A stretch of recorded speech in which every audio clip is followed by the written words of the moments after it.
ng liham. Ang pinakamakulit na girlfriend mo sa balat ng radyo. Isa magandang morning sa inyong lahat! Ako pa rin po nag-iisang girlfriend mo sa radio. My name is Lindsay. Makulit pero may puso, handang makinig sa mga kwento mo. Alam mo, feeling ko kailangan mo na siyang iwan kasi it doesn't make sense. Ang kwento sa lihim ng liham.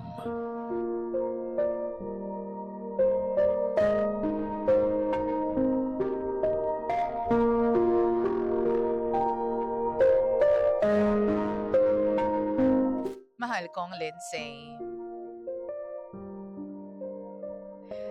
Alam kong maraming madidisappoint sa maririnig nila. And honestly, naiintindihan ko naman kung bakit. Hindi po ako naghahanap ng validation. Siguro, clarity lang.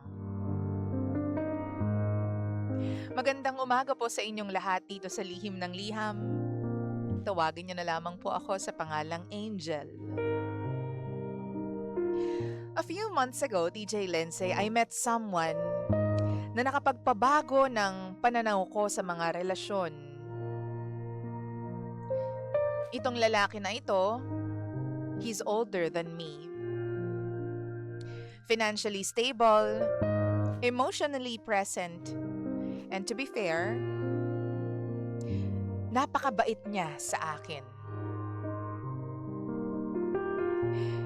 Hindi niya rin nakakalimutan yung mga maliliit na bagay na kailangan at gusto ko. Palagi niya akong chinecheck kung busy ba ako. He celebrates my small wins. And he makes me feel seen in ways na hindi ko pa na-experience dati. Alam kong importante ako sa kanya. At ganon din naman siya sa akin. Ang problema lang, DJ Lindsay, he is still legally married. Kasal po siya. May asawa. Hindi naman niya tinago yun sa akin. From the very beginning, alam kong meron siyang asawa. According to him, matagal na raw silang emotionally distant. Ang sabi niya, para na lang silang roommates kesa mag-asawa. Ang sabi din niya, nagsistay lang sila together because of the responsibilities. Palagi ko naman naririnig yung kwento niya about them. Hindi ko naman alam kung gaano ko ba dapat paniwalaan. Ang mas nakakalito dito, he never pressures me. And hindi rin siya nagbibigay ng unrealistic na mga pangako sa akin. Hindi rin siya nagsasabing hihiwalayan niya na agad yung asawa niya. In fact, kapag napapag-usapan yung future, parang laging open-ended ang kanyang sagot. Sinasabi niyang komplikado, mahirap, at hindi ganon kadaling putulin ang isang pamilya. Naiintindihan ko naman yon, DJ Lindsay. Pero habang tumatagal, napapansin kong ako rin ang naiipit sa sitwasyon. Hindi naman po ako deeply in love. At least, yun ang sinasabi ko sa sarili ko. Ang totoo, siguro na-enjoy ko lang yung being with him. Masarap siyang kausap. Komportable siyang kasama. At minsan nga, hindi ko na ma-imagine yung sarili ko na may ibang kasama. Pag naiisip ko lang, ha? Siguro kung nagkakilala lang kami ng mas maaga, o di kaya naman Kung pinanganak kami ng halos pantay lang, siguro iba ang kwento ko ngayon.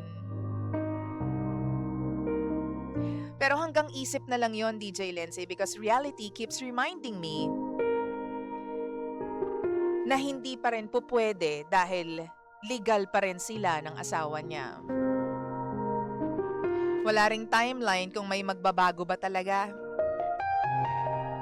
Kaya naman napapaisip ako kung may mga taong nagsimula rin sa ganitong sitwasyon at nauwi sa maayos na relasyon.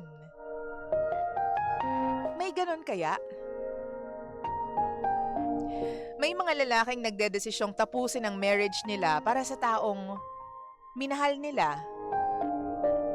Pero anong meron pagkatapos? Kung naging maayos man, naging worth it ba?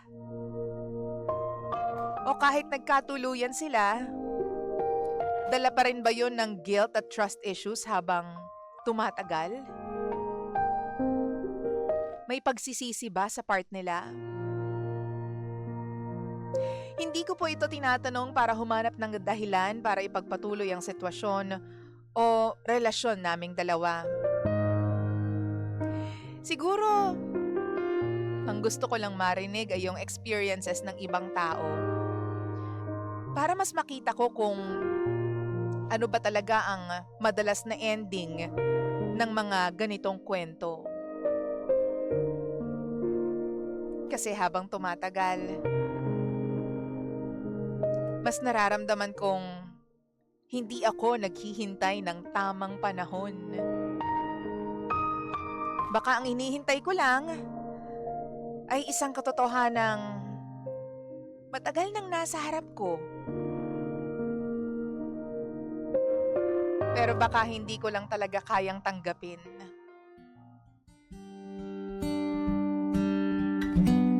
Sana po sagutin niyo po itong kwento ko, DJ Lindsay at DJ Jimbo. Salamat po.